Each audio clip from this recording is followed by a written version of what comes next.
जय हिंद दोस्तों, स्वागत है आप सभी का आपके अपने YouTube channel GS hub by DS sir में। तो कैसे हो आप लोग? उम्मीद करता हूँ आप सब अच्छे होंगे। साथी, आज की श्रृंखला में हम एक बार फिर से देखने वाले हैं एसएससी एमटीएस एग्ज़ाम 2023 के लिए एक इम्पोर्टेंट सेशन। साथी, जिन भी विद्यार्थियों का एग्ज़ाम 13 से 20 जून तक होने वाला है, उन सभी के लिए आज है 26 मई और हम 26 मई को आपका कोई भी एग्ज़ाम नहीं हुआ था, क्योंकि फेज़ 1 के जो एग्ज़ाम थे वो 2 मई से लेकर के आपके 19 मई तक चले थे। आज है 26 मई, फिर भी हम आपके लिए एसएससी एमटीएस जिन भी विद्यार्थियों का एग्ज़ाम 13 से 20 जून तक है, उनके लिए महत्वपूर्ण सेशन डिस्कस करने वाले हैं। साथ ही इस तरह से इसमें कुछ क्वेश्चन रहने वाले हैं, इन सभी का हम डिटेल से अध्ययन करेंगे और जानेंगे कि आने वाले दिनों में जो आपका एग्ज़ाम है उसके लिए किस प्रकार से ये क्लास फ़ायदेमंद साबित हो सकती है। तो आप सभी से केवल एक ही निवेदन है कि आप लोग दोस्तों में सेशन को शेयर कर दीजिए। जिन भी विद्यार्थियों का एग्ज़ाम अभी बाकी रह गया है, आप लोगों का जिनका हो गया है उनके लिए बेस्ट ऑफ लक, और जिन भी विद्यार्थियों का रह गया है तो उनके लिए ये क्लास अति महत्वपूर्ण साबित होने वाली है। तो आप सभी से निवेदन है, एक बार आपको सेशन को शेयर करना है। आप लोग यदि अभी तक लाइक नहीं किया है तो लाइक भी कर दीजिए, हालांकि ऐसा कोई मूड नहीं है। और साथ ही जिस प्रकार से हम क्वेश्चन डिस्कस करेंगे, इसी प्रकार से इसी पैटर्न में क्वेश्चन एसएससी आपसे पूछता है। ठीक है, तो चलते हैं आज के पहले प्रश्न की तरफ। आज का पहला प्रश्न, आज का मोटिवेशन कोट जो आपको ऊर्जावान बनाएगा और मंजिल के प्रति जागरूक रखेगा। कह रहा है साथी, आप सफलता तब तक प्राप्त नहीं कर सकते, आप सफलता तब तक प्राप्त नहीं कर सकते जब तक आप में असफल होने का साहस ना हो। साथी, आपको डरना नहीं है, आपको एग्ज़ाम देना है, आपको डरना नहीं है। क्यों नहीं डरना? क्योंकि बहुत सारे विद्यार्थी पहले से ही सोच कर बैठ जाते हैं कि मैं असफल हो गया तो क्या होगा, मेरे पैसा क्या बर्बाद चला जाएगा, क्या मैं अब पढ़ाई नहीं कर पाऊंगा और क्या मैं आगे मेरी नौकरी नहीं लगेगी। तो इन सभी चीज़ों को आपको इसके बारे में नहीं सोचना है, क्योंकि भगवत गीता में भगवान कृष्ण ने कहा है कर्म ही पूजा है, अर्थात कर्म करते रहिए, फल की इच्छा ना करिए। ठीक है, तो आपको क्या करना है? आपको निरंतर पढ़ाई करनी है, आपको सफलता और असफलता पर ध्यान नहीं देना है। यदि आप अपनी पूरी ईमानदारी और मेहनत से तैयारी करते हैं तो आपको सफलता एक दिन ज़रूर मिलेगी। ठीक है, तो इसी जोश और जुनून के साथ चलते हैं आज के पहले प्रश्न की तरफ। आज का पहला प्रश्न आपके सामने ये रहा। कह रहा है साथी, वन इंडियन गर्ल किस लेखक की प्रसिद्ध पुस्तक है? इंपॉर्टेंट क्वेश्चन है, याद रखेंगे, और इन लेखक के बारे में भी याद रखेंगे, क्योंकि इनसे क्वेश्चन अक्सर पूछे जाते हैं एग्जाम में। क्वेश्चन कह रहा है कि वन इंडियन गर्ल पुस्तक की बात की जाए साथी, ये भारत के एक प्रसिद्ध लेखक हैं जिनका नाम है चेतन भगत। क्या नाम है? याद रखेंगे साथी आप लोग, चेतन भगत नाम के एक भारत के मशहूर लेखक हैं। इनके द्वारा लिखी गई है पुस्तक वन इंडियन गर्ल, जो कि एक उपन्यास है, ये भी याद रखेंगे। इसके अतिरिक्त चेतन भगत ने क्या लिखा है? तो इनके नाम पर एक मशहूर पुस्तक लिखी गई है हाफ गर्लफ्रेंड। आपने इस पुस्तक के नाम पर जो मूवी बनी थी वो भी आपकी चेतन भगत की पुस्तक पर ही बनी थी, जिसका नाम था हाफ गर्लफ्रेंड। ये पुस्तक आप याद रखेंगे साथी। हाफ गर्लफ्रेंड पुस्तक किसकी है? चेतन भगत की है। ठीक है, और हाफ गर्लफ्रेंड जो मूवी बनी थी उसमें आयुष्मान खुराना और शायद कृति सेनन थी, आप उसको भी याद रख सकते हैं। ठीक है, तो उस मूवी से याद रख लेंगे। हाफ गर्लफ्रेंड पुस्तक किसकी है? चेतन भगत की है। और वन इंडियन गर्ल की बात की जाए तो ये भी साथी आपकी चेतन भगत की है। ठीक है, आपको याद रखना है। चलते हैं आज के अगले प्रश्न की तरफ। अगला प्रश्न आपसे कह रहा है T20 player of the year 2022 किसे चुना गया है? इंपॉर्टेंट क्वेश्चन है, याद रखेंगे। T20 player of the year की बात की जाए साथी, ये पुरस्कार मिला है भारत के स्टार बल्लेबाज सूर्य कुमार यादव को। किसको मिला है? तो याद रखेंगे सूर्य कुमार यादव को T20 प्लेयर ऑफ द पुरस्कार दिया गया है। यह पुरस्कार देता कौन है? तो याद रखेंगे आप लोग, ICC देता है, अर्थात इंटरनेशनल क्रिकेट काउंसिल इसको पुरस्कार को देता है, जिसमें से सर्वश्रेष्ठ T20, सर्वश्रेष्ठ वनडे और सर्वश्रेष्ठ आपका टेस्ट प्लेयर का खिताब दिया जाता है। इनमें से बात की जाए T20 का तो सूर्य कुमार यादव को मिला है, जबकि बाबर आजम को मिला है आपका वनडे का। किसका? One day cricketer of the year Babar Azam, और test cricketer of the year का पुरस्कार मिला है इंग्लैंड के कप्तान है वेन स्टोक्स। किसको मिला है? याद रखेंगे, इंग्लैंड के कप्तान वेन स्टोक्स को test cricketer of the year, जबकि one day cricketer of the year का पुरस्कार बाबर आजम को। और T20 की बात की जाए तो भारत के 360 कहे जाने वाले धाकड़ बल्लेबाज सूर्य कुमार यादव को T20 player of the year पुरस्कार से सम्मानित किया गया है। और ये पुरस्कार कब का है साथी? तो याद रखेंगे 2022 का है। कब का है? 2022 का पुरस्कार है, इसको भी आप लोग अच्छे से याद रख लेंगे। ठीक है, इस प्रश्न को आप लोग अच्छे से याद रखेंगे। चलते हैं अगले प्रश्न की तरफ। अगला प्रश्न आपसे कह रहा है 56वां ज्ञानपीठ पुरस्कार से किसे सम्मानित किया गया है? बात करेंगे 56 ज्ञानपीठ पुरस्कार की साथी। तो ये पुरस्कार दिया गया है असम के प्रख्यात कवि नीलमणि फूकड़ को। किसको दिया गया है? असम के साथी कवि हैं जो कि प्रख्यात थे, हालांकि हाल ही में इनका निधन भी हो चुका है। नीलमणि फुक्कड़ को 56वें ज्ञानपीठ पुरस्कार से सम्मानित किया गया है। इसके साथ ही एक 57वां ज्ञानपीठ पुरस्कार भी दिया गया था, जो कि आपका दामोदर मौजा नामक व्यक्ति को दिया गया था। दामोदर मौजा नामक एक लेखक थे, इनको दिया गया था। ये भी आप लोग अच्छे से याद रखेंगे। इसके अलावा बात करेंगे ज्ञानपीठ पुरस्कार के बारे में साथी। इसकी शुरुआत हुई थी 1965 में। 1965 में ज्ञानपीठ पुरस्कार की शुरुआत होती है और पहला पुरस्कार साथी आपका दिया जाता है मलयालम भाषा के लिए। ये क्वेश्चन याद रखेंगे, मलयालम भाषा के लिए जी शंकर कुरूप को दिया जाता है।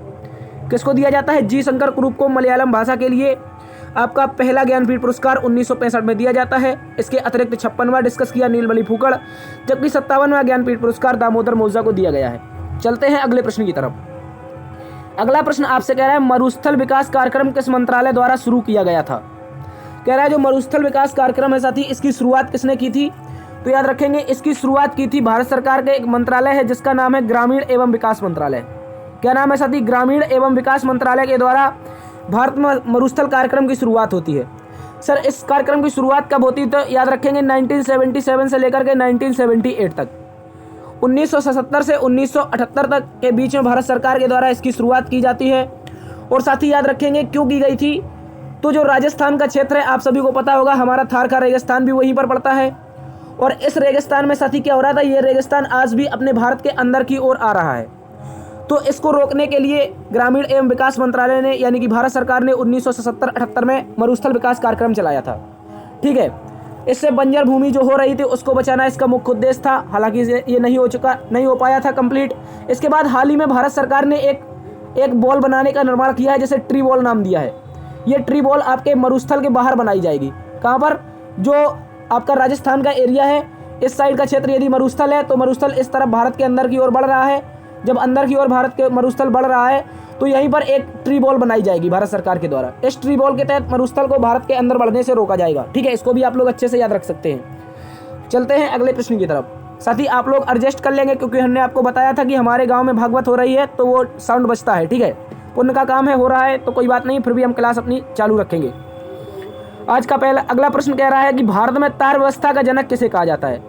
भारत में तार व्यवस्था का जनक की बात की जाए साथी, तो भारत में तार व्यवस्था की शुरुआत की थी लॉर्ड डलहौजी के शासनकाल में।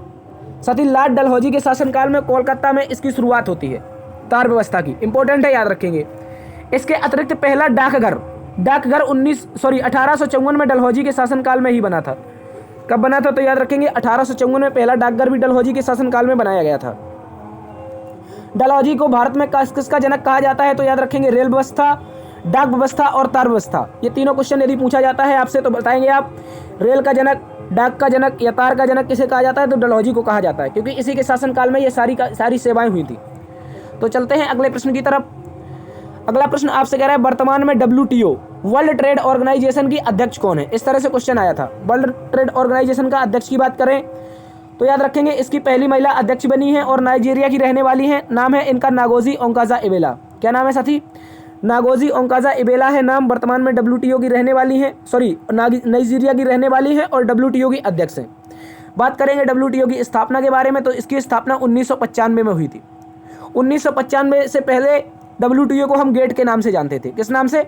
गेट के नाम से जानते थे, जिसका अर्थ होता है general agreement trade and tariff. क्या होता है? General agreement trade and tariff, जो कि पूरे विश्व भर में जो व्यापार होता है देशों के मध्य उनको ये हैंडल करता है। ठीक है, आप लोग अच्छे से याद रखेंगे। अध्यक्ष नागोजी ओंकाजा-इवेला। अगला प्रश्न आपसे कह रहा है विश्व प्रसिद्ध पेंटिंग मोनालिसा किसके द्वारा बनाई गई थी? इंपॉर्टेंट पेंटिंग है, याद रखेंगे। SSC इसको कई बार पूछ चुका है। तो बात करेंगे मोनालिसा पेंटिंग के बारे में तो इटली के रहने वाले एक चित्रकार थे जिनका नाम था लियोनार्डो दा विंची। क्या नाम था? लियोनार्डो दा विंची इनका नाम था और इनके द्वारा मोनालिसा कृति बनाई गई थी, जो कि लगभग 15 साल में बनी थी साथी। कितने साल में? 15 साल में। और इसको बनाने के लिए 14 साल इसके केवल होठ ही बनाए गए थे। इतनी इंपॉर्टेंट कृति है, 14 साल केवल इसके होठ बनाए गए थे। जो अन्य भाग है वो आपका 1 साल में ही बनकर तैयार हो गया था। तो बात करेंगे लियोनार्डो दा विंची के बारे में तो ये इटली के जो फ्लोरेंस शहर है यहाँ का रहने वाला था और विंची नामक गाँव में जन्म होने के कारण इसके नाम के पीछे विंची लगाया जाता है। ठीक है, याद रखेंगे आप लोग। चलते हैं अगले प्रश्न की तरफ। अगला प्रश्न कह रहा है जनगणना किस सूची का विषय है? कह रहा है कि जनगणना है जो साथी ये किस सूची का विषय है? तो इंपॉर्टेंट प्रश्न याद रखेंगे। जनगणना और जनसंख्या से 2 प्रश्न बनते हैं। तो सबसे पहले बात करेंगे जनगणना के बारे में, जो कि आपका संघ सूची यानी कि सेंट्रल गवर्नमेंट यानी कि आपके केंद्र सूची का विषय है। कौन सी सूची? जो केंद्र सरकार के पास सूची होती है उसे केंद्र सूची या संघ सूची कहा जाता है। इसका विषय है जनगणना। और भारत में रहने वाली लोगों की जो संख्या है, यानी कि जो जनसंख्या है, तो जनसंख्या कहाँ पर रहती है? स्टेट में रहती है। तो स्टेट के साथ साथ ये भारत के सरकार का दायित्व रहता है।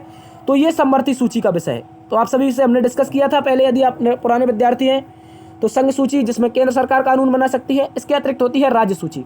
राज्य सूची की बात की जाए साथी, इसमें राज्य सूची में राज्य सरकार कानून बनाती है, लेकिन जब विशेष प्रावधान होते हैं तो केंद्र सरकार भी कानून बनाती है।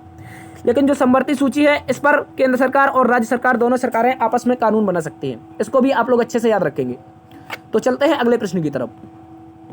अगला प्रश्न साथी आपसे कह रहा है कि ऑस्ट्रेलियाई ओपन, क्या कह रहा है? ऑस्ट्रेलियाई ओपन 2023 का खिताब किसके द्वारा जीता गया? इस तरह से प्रश्न आया था, आप लोग इसको अच्छे से याद रखेंगे।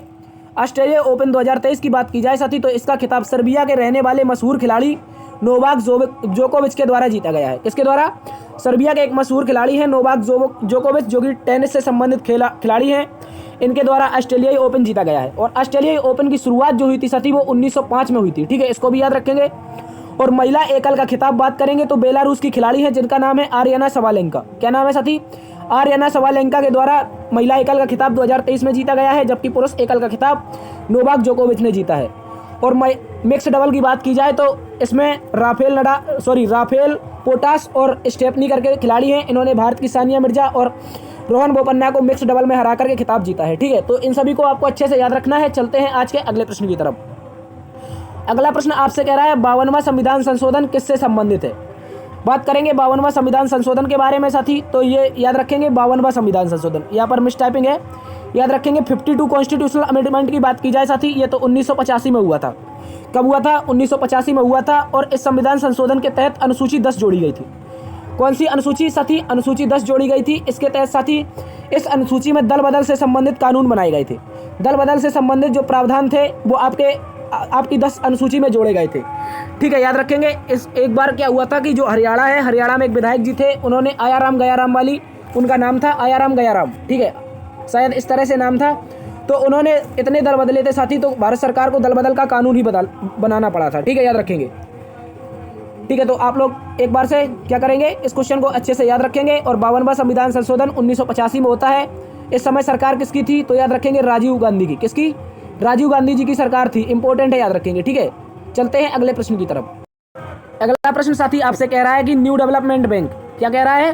कह रहा है न्यू डेवलपमेंट बैंक का नवीनतम सदस्य कौन बना है? बात करेंगे एनडीबी के बारे में। किसके बारे में? एनडीबी, इसको शॉर्ट में कहा जाता है। इसकी स्थापना साथी याद रखेंगे, न्यू डेवलपमेंट बैंक की स्थापना वर्ष 2015 में हुई थी। कब हुई थी? तो वर्ष 2015 में इसकी स्थापना हुई थी, जो कि ब्रिक्स एक संस्थान है जिसमें ब्राजील, रसिया, इंडिया, चाइना और साउथ अफ्रीका जुड़े हुए हैं। इसके तहत याद रखेंगे आप लोग, इसकी स्थापना होती है 2015 में। तो याद रखेंगे कौन सी संस्थान की बैंक है? तो ब्रिक्स की बैंक है, जिसे हम न्यू डेवलपमेंट के बैंक के नाम से जानते हैं। और साथ ही याद रखेंगे, न्यू डेवलपमेंट बैंक की बात की जाए तो इसका नवीनतम सदस्य बना है मिस्र। क्या बना है? इसको हम इंग्लिश में इजिप्ट भी कहते हैं। क्या कहते हैं? इजिप्ट भी कहते हैं। याद रखेंगे मिस्र, जो कि न्यू डेवलपमेंट का नया सदस्य बना है। चलते हैं अगले प्रश्न की तरफ। अगला प्रश्न आपसे कह रहा है खेलो इंडिया यूनिवर्सिटी गेम्स का आयोजन किस राज्य में किया जाएगा? देखो, अभी तक हम डिस्कस करते थे खेलो इंडिया, कौन से गेम? आपके खेलो इंडिया स्कूल गेम्स या फिर खेलो इंडिया यूथ गेम्स। ठीक है, तो इसका याद रखेंगे। लेकिन अब की बार डिस्कस कर रहे हैं खेलो इंडिया यूनिवर्सिटी गेम्स के बारे में। तो यूनिवर्सिटी गेम्स की शुरुआत आपकी कल ही हुई है, यानी कि 25 मई 2023 को उत्तर प्रदेश के लखनऊ में इसकी शुरुआत हुई है। और साथ ही इसका जो आयोजन है उत्तर प्रदेश के 4 शहरों में किया जाएगा, जिनमें से शुरुआत लखनऊ में होगी, उसके बाद गोरखपुर, गाजियाबाद और तथा अंत में इसका समापन वाराणसी में किया जाएगा। ठीक है, याद रखेंगे। इसमें लगभग 60 से अधिक यूनिवर्सिटी भारत की भाग लेगी। और ये इंपॉर्टेंट क्वेश्चन है, खेलो इंडिया यूनिवर्सिटी गेम्स। इसमें क्या होता है, जो पढ़ने वाले विद्यार्थी हैं उनको मानसिक रूप से तंदुरुस्त रखने के लिए इन खेलों का आयोजन किया जाता है। ठीक है, इंपॉर्टेंट है, याद रखेंगे। तो चलते हैं अगले प्रश्न की तरफ। अगला प्रश्न आपसे कह रहा है साथी नागार्जुन सागर बांध, नागार्जुन सागर बांध किस नदी पर स्थित है? तो इंपॉर्टेंट क्वेश्चन है, इसको भी आप लोग अच्छे से याद रखेंगे। बात करेंगे नागार्जुन सागर बांध परियोजना के बारे में। तो ये परियोजना भारत के दक्षिण भारत राज्य में, जिसका नाम है तेलंगाना, वहाँ पर कृष्णा नदी पर स्थित है। कौन सी नदी? कृष्णा नदी पर। देखो, आपको एक ट्रिक याद रखनी है कि जो अर्जुन थे, कौन थे? अर्जुन को याद रखेंगे, सागर से बना लेंगे सारथी। क्या बना लेंगे? सारथी। नागार्जुन सागर से बना लेंगे सारथी, और सारथी से आप याद रखेंगे अर्जुन के सारथी कौन थे? आपके कृष्ण थे। ठीक है, तो याद रखेंगे नागार्जुन सागर बांध परियोजना जब आपसे पूछी जाएगी तो ये याद रखेंगे आपकी तेलंगाना में स्थित है, जो कि आपकी कृष्णा नदी पर स्थित है। ठीक है, इसके अलावा बात करेंगे कृष्णा नदी पर कौन कौन सी परियोजना स्थित है, जिनमें से आपकी अलमाटी हो जाएगी, अलमाटी के अलावा हो जाएगी श्रीशैलम जल विद्युत परियोजना। कौन सी? श्रीशैलम जल विद्युत परियोजना, अलमाटी जल विद्युत परियोजना, ये सारी की सारी परियोजनाएं आपकी कृष्णा नदी पर स्थित है। ठीक है, श्रीशैलम आपकी आंध्र प्रदेश में है। कहाँ पर याद रखेंगे? आंध्र प्रदेश में है श्रीशैलम।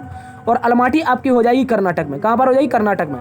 ठीक है, तो कृष्णा के बारे में एक बात और याद रखेंगे, देखो अलमाटी मतलब मिट्टी, तो कृष्णा मिट्टी खाते हैं, ये भी ट्रिक याद रख सकते हैं। तो आपके दोनों के दोनों नागार्जुन सागर और अलमाटी बांध याद हो जाएंगे आपको। ठीक है, चलते हैं अगले प्रश्न की तरफ। अगला प्रश्न आपसे कह रहा है वर्धा शिक्षा योजना की शुरुआत किस वर्ष हुई थी? बात करेंगे वर्धा शिक्षा योजना के बारे में साथी। तो इस योजना की शुरुआत का श्रेय किसे जाता है? राष्ट्रपिता महात्मा गांधी को जाता है, क्योंकि साथी ये समय था 1936-37 का समय था, 1936-37 का समय था। और इस समय भारत की जो शिक्षा थी वो बहुत ज़्यादा पिछड़ रही थी, क्योंकि हम लोग केवल पढ़ाई में छोड़कर आंदोलनों में कूद गए थे, यानी कि हमको आज़ाद होना था। तो गांधी जी ने कहा था कि क्यों ना हम अपनी आपकी जो बचपन की शिक्षा थी, यानी कि आपकी बुनियादी शिक्षा है, बेसिक शिक्षा है, इसको हम बरकरार रखें, उसके साथ साथ अंग्रेजों का विरोध करें। तो 23 अक्टूबर 1937 को महात्मा गांधी जी के द्वारा वर्धा शिक्षा योजना की शुरुआत की गई थी। कौन सी योजना? वर्धा शिक्षा योजना की शुरुआत की गई थी 23 अक्टूबर 1937 को महात्मा गांधी जी के द्वारा में। इंपॉर्टेंट है, याद रखेंगे। और वर्धा योजना के नाम से इसे जाना जाता है, ये भी याद रखेंगे। चलते हैं अगले प्रश्न की तरफ। अगला प्रश्न कह रहा है वर्तमान में भारत के अटॉर्नी जनरल कौन है? अटॉर्नी जनरल का मतलब होता है साथी महान्यायवादी। क्या होता है? महान्यायवादी। महान्यायवादी के बारे में बात करेंगे तो भारत के वर्तमान में महान्यायवादी हो जाएंगे आर वेंकट रमणी। कौन हो जाएंगे साथी? आर वेंकट रमणी वर्तमान में भारत के महान्यायवादी हैं, याद रखेंगे। इनको राष्ट्रपति के द्वारा हाल ही में नियुक्त किया गया है। इसका उल्लेख कहाँ पर मिलता है? तो भारतीय संविधान का अनुच्छेद 76। कौन सा? अनुच्छेद 76 है। इसमें भारत सरकार के सर्वोच्च विधि अधिकारी की जानकारी मिलती है, जिसे हम महान्यायवादी या फिर अटॉर्नी जनरल कहते हैं। ठीक है, ये भारत सरकार का सबसे बड़ा वकील होता है, इसको भी आप लोग अच्छे से याद रखेंगे। चलते हैं अगले प्रश्न की तरफ। अगला प्रश्न कह रहा है बोनालू त्यौहार किस राज्य में मनाया जाता है? बात करेंगे बोनालू त्यौहार के बारे में साथी। तो ये तेलंगाना का एक प्रसिद्ध त्यौहार है। कहाँ का? बोनालू त्यौहार तेलंगाना में है। और तेलंगाना में इसके अतिरिक्त कौन कौन से त्यौहार मनाए जाते हैं? तो बथुकम्मा महोत्सव याद रखेंगे। इसके अलावा मेदराम यात्रा भी याद रखना है आपको। कौन सा? बथुकम्मा और मेदराम यात्रा तथा बोनालू त्यौहार, तीनों के तीनों आपके तेलंगाना में मनाए जाते हैं। इंपॉर्टेंट है, याद रखेंगे। और जो बथुकम्मा है साथी, इसे फूलों का त्यौहार कहते हैं। किसका? बथुकम्मा को फूलों का त्यौहार कहते हैं। ऐसा भी क्वेश्चन आ सकता है आपके एग्जाम में। ठीक है, चलते हैं अगले प्रश्न की तरफ। अगला प्रश्न कह रहा है भारत की प्रथम महिला लोकसभा स्पीकर कौन थी? भारत की प्रथम महिला लोकसभा की स्पीकर की बात की जाए तो साथी याद रखेंगे आप लोग श्रीमती मीरा कुमार। कौन? श्रीमती मीरा कुमार को भारत की प्रथम महिला लोकसभा स्पीकर चुना गया था। ठीक है, याद रखेंगे। इसके अतिरिक्त क्या हुआ था साथी? बात करेंगे भारत के प्रथम लोकसभा स्पीकर के बारे में तो जीबी मावलकर, जिसे हम गणेश वासुदेव मावलकर के नाम से जानते हैं। गणेश वासुदेव मावलकर इंपॉर्टेंट है, याद रखेंगे, भारत के प्रथम लोकसभा स्पीकर थे। और बात करेंगे भारत की पहली लोकसभा, इसका गठन कब हुआ था? तो जब आम चुनाव हुए थे 1952 में, इसी के तहत आपका 1952 में पहली लोकसभा का गठन किया गया था। ठीक है, आप लोग अच्छे से याद रखेंगे। चलते हैं अगले प्रश्न की तरफ। अगला प्रश्न कह रहा है पोलियो रोग किस अंग को प्रभावित करता है? तो पोलियो रोग की बात की जाए साथी, ये तंत्रिका तंत्र को सर्वाधिक प्रभावित करता है। किसको? ये तंत्रिका तंत्र को सर्वाधिक प्रभावित करता है साथी। इंपॉर्टेंट है, याद रखेंगे। इसके अतिरिक्त ये मानव शरीर में जो यकृत होता है, यानी कि हमारा जो लीवर होता है, इस पर भी ये हमला करता है। ठीक है, इसको भी याद रखेंगे। लीवर, तंत्रिका तंत्र इंपॉर्टेंट है, कोई ना कोई ऑप्शन आपको दिया जाएगा। अगला प्रश्न कह रहा है साथी बलात् श्रम पर भारतीय संविधान के किस अनुच्छेद के तहत रोक लगाई गई है? बात करेंगे साथी बलात् श्रम के बारे में, ये क्या होता है, इस पर किस अनुच्छेद के तहत रोक लगाई जाती है और बलात् श्रम का अर्थ क्या होता है? तो बात करेंगे, जैसा कि आपने पीपीटी में देखा होगा कि बलात् श्रम का अर्थ क्या होता है साथी। बलात् श्रम का अर्थ होता है जैसे आप किसी व्यक्ति को, मान लीजिए ये एक्स व्यक्ति है, ये आपका मान लीजिए एक्स व्यक्ति है और इस एक्स व्यक्ति से आपने कार्य करवाया। मान लीजिए आपने इस एक्स व्यक्ति से क्या करवाया? कार्य करवाया। और कार्य करने के बदले आपने क्या इसको मजदूरी नहीं दी? क्या नहीं दी? मजदूरी नहीं दी। इसको आपने जब मजदूरी नहीं दी तो इस तरह का जो इसने श्रम किया बिना पैसों के या बिना मजदूरी के, तो इस श्रम को हम कहते हैं बलात् श्रम। क्या कहते हैं साथी? इसको हम बेगार या फिर बलात् श्रम कहा जाता है इसको। ठीक है, इंपॉर्टेंट है, याद रखेंगे। जैसे आप मान लीजिए, आपको यदि पुनः से देखिए कि जैसे आपसे हमने कोई कार्य करवाया और उस कार्य के बदले हमने आपको पैसे नहीं दिए। जब हमने आपको पैसे नहीं दिए तो इस तरह आपके द्वारा किया गया कार्य बलात् श्रम या बेगार श्रम कहलाएगा। और इसका उन्मूलन कौन सा अनुच्छेद है? तो भारतीय संविधान का अनुच्छेद 23 है, जिसमें हमारा मौलिक अधिकार है, यानी कि कोई भी व्यक्ति हमसे कार्य के बदले कुछ ना कुछ धन देगा या फिर कुछ ना कुछ उपहार देगा। कोई भी व्यक्ति, ये भारतीय संविधान का मौलिक अधिकार है कि कोई व्यक्ति आपसे कुछ कार्य कराता है तो उसके बदले क्या देगा? आपको धन देगा। ठीक है, कुछ भी दे सकता है, इसको आप लोग अच्छे से याद रखेंगे। इसके अलावा अनुच्छेद 23 में मानव दुर्व्यापार तथा अन्य प्रकार की जो बंधुआ मजदूरियाँ होती हैं इनका भी उन्मूलन अनुच्छेद 23 में मिलता है। चलते हैं अगले प्रश्न की तरफ। अगला प्रश्न कह रहा है राउत नाचा लोक नृत्य किस राज्य से संबंधित है। बात करेंगे राउत नाचा के बारे में साथी, इंपॉर्टेंट क्वेश्चन है। ये छत्तीसगढ़ का एक प्रमुख लोक नृत्य है। कौन सा राज्य का? छत्तीसगढ़ का एक प्रमुख लोक नृत्य साथी, और आदिवासी समुदाय द्वारा किया जाता है। कौन सा समुदाय है? छत्तीसगढ़ में कुछ आदिवासी समुदाय रहते हैं, उनके द्वारा राउत नाचा लोक नृत्य किया जाता है। इसके अलावा छत्तीसगढ़ में कौन कौन से लोक नृत्य हैं, तो आपका पंडवानी हो जाएगा, जिसमें आपको याद रखना है इनकी कलाकार हैं तीजन बाई। तीजन बाई को आपको इंपॉर्टेंट है याद रखना है, ये एसएससी बहुत पूछता है इसके बारे में। तीजन बाई आपकी पंडवानी लोक नृत्य से संबंधित है। इसके अलावा याद रखेंगे चंदेरी लोक नृत्य, ढोला मारू, गौर नृत्य, ये सारे के सारे छत्तीसगढ़ में मनाए जाते हैं। ये भी आपके इंपॉर्टेंट है, इन सभी को आप लोगों को अच्छे से याद रखना है। तो ये थे साथी आज की क्लास। उम्मीद करता हूँ आज की क्लास और एनालिसिस आपको पसंद आया होगा। यदि पसंद आया है तो आपसे निवेदन है, कुछ नहीं चाहते, सिर्फ एक लाइक, एक दोस्तों में से इस सेशन को शेयर करना है एक दोस्त को, और इसके अलावा आप यदि चैनल पर नए हैं तो आपसे निवेदन है कि सब्सक्राइब जरूर कर लीजिए। ठीक है, आपके सब्सक्राइब करने से हमारा मोटिवेशन बढ़ता है और हम आपके लिए इस तरह की निरंतर क्लासें लाते रहेंगे। देखते रहिए GS hub by DS sir. बड़ों का सम्मान करना, छोटों को प्यार देना और अपना भी ख्याल रखना है। मिलते हैं कल इसी टाइम, कोशिश करेंगे कि कल भी आपकी क्लास हो, इसी टाइम मिलते हैं। अपना ख्याल रखना। जय हिंद।